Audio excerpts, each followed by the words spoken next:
Dans les chutes de tissu, je fais un long biais. Donc on biseaute à 45 degrés les extrémités du biais, on les raccorde.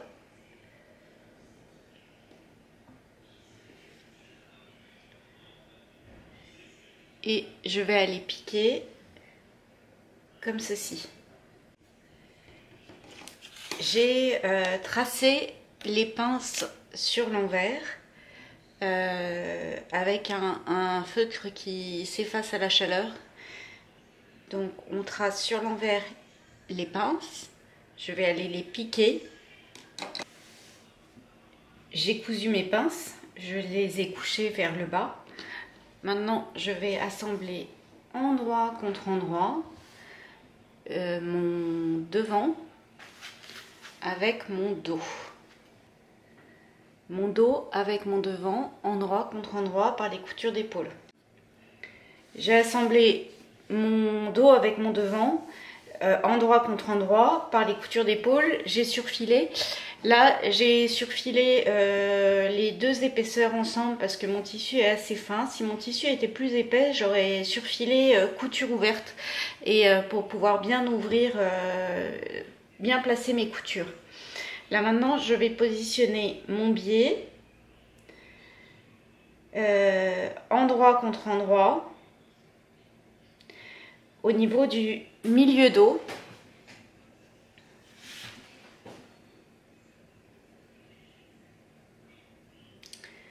Donc, je positionne le biais endroit contre endroit sur le milieu dos. J'ai fait ici un rentré de 1 cm. Ce rentré, là, je le positionne au niveau de mon milieu dos.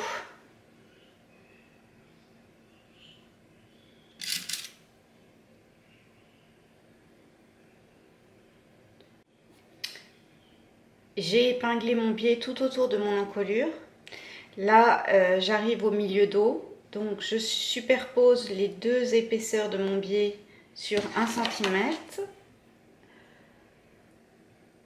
Je coupe l'excédent. Je glisse le côté sans rentrée dans le côté avec rentrée.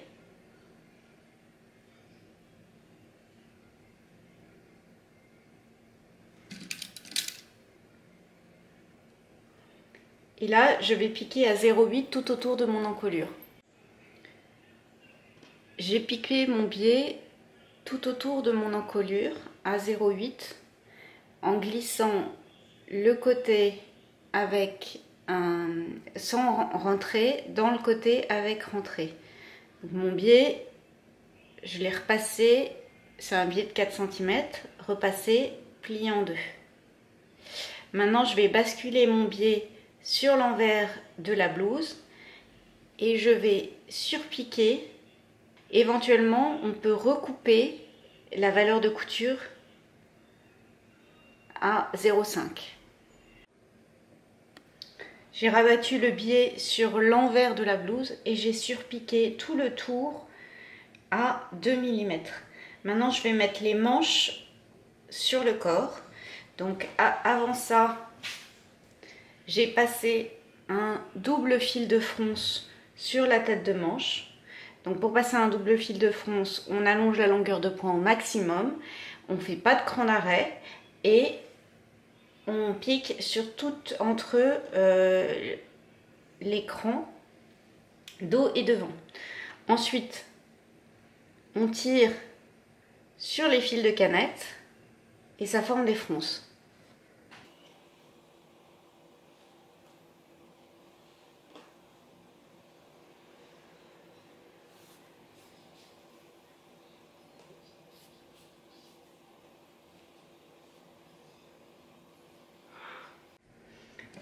J'ai piqué et surfilé les deux épaisseurs ensemble, la manche avec le corps.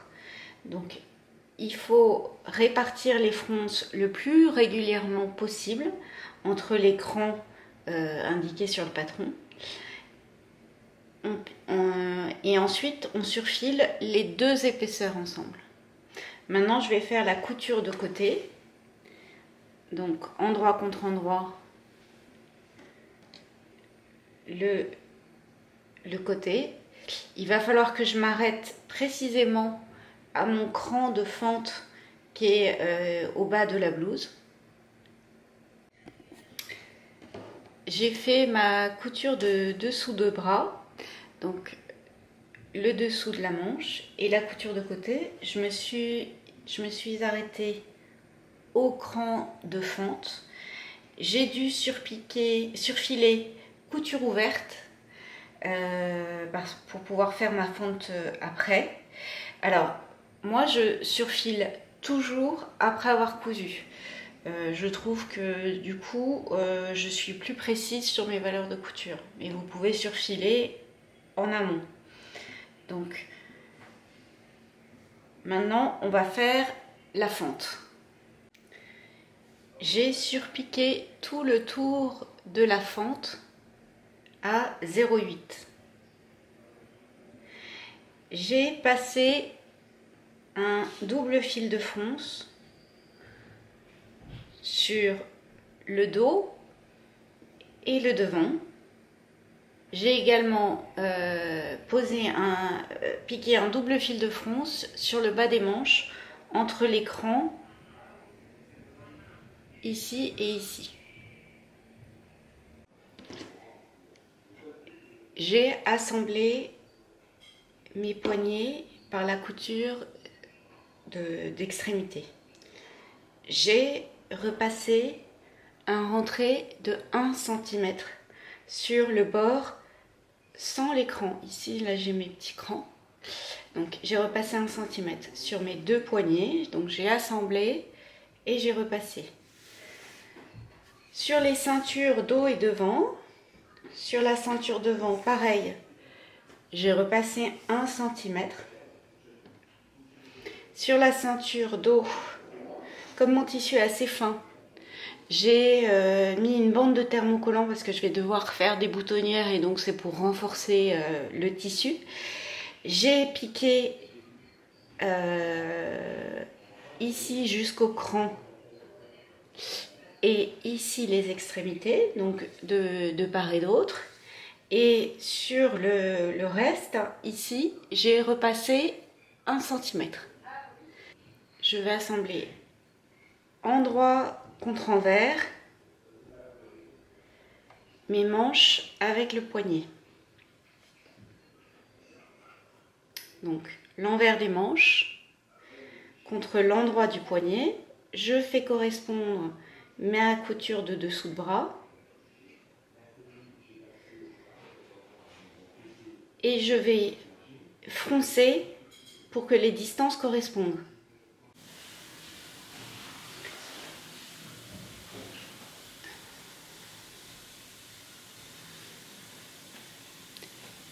J'ai piqué l'endroit de mon poignet sur l'envers de la manche, donc entre l'écran, de là à là, je n'ai pas de fronce, et après sur tout le reste de la manche, j'ai des fronces. L'idée est d'en mettre le plus régulièrement sur tout le tour. Ensuite, il faut rabattre, je rabats le côté avec le pli sur la couture que je viens de faire ici. Donc on met le bord du pli sur la couture.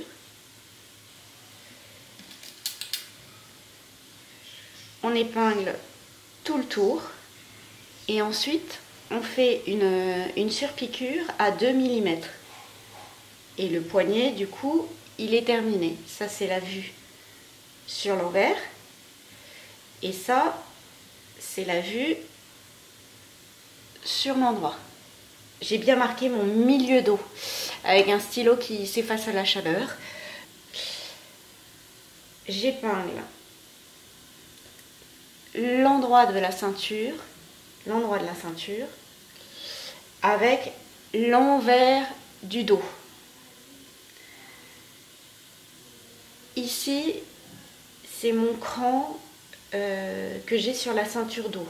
Donc je mets le cran sur le bord de la fente.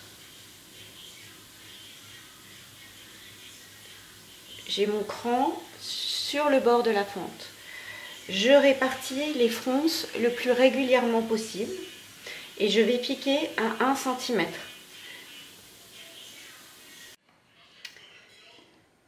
Je retourne ma ceinture sur l'endroit et je vais positionner le côté avec le rabat, le bord du rabat, sur la couture que je viens de faire.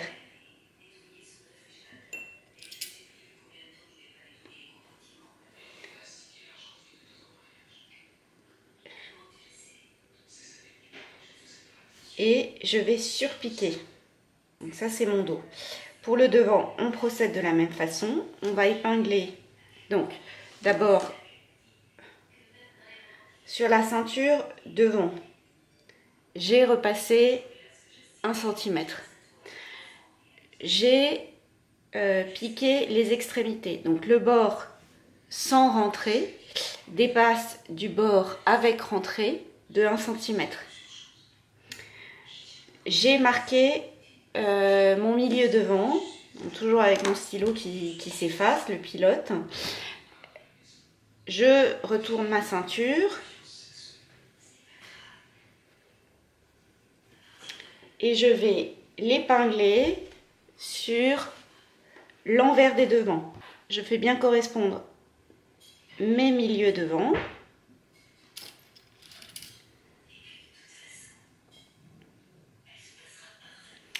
Et j'épingle le bord de ma fente avec le bord de ma ceinture. Et on va répartir les fronces régulièrement pour que les distances correspondent. J'ai rabattu ma ceinture sur l'endroit du vêtement et j'ai surpiqué tout du long à 2 mm. Sur le devant, la même façon, j'ai mis endroit contre envers en faisant bien correspondre les milieux. J'ai réparti les fronces régulièrement. J'ai piqué du bord de la ceinture jusqu'à l'autre bord. Et maintenant, je vais rabattre sur la couture que je viens de faire. Et il me reste à surpiquer. Donc maintenant, je fais mes boutonnières sur ma ceinture dos. Pour faire mes boutonnières, en fait, j'ai mis du scotch. Ça permet de rigidifier d'une part mon tissu, d'autre part ça permet de mon pied pour faire les fermetures de bien glisser. Ça me permet de faire mes repères de boutonnière proprement. Donc maintenant je peux enlever mon scotch.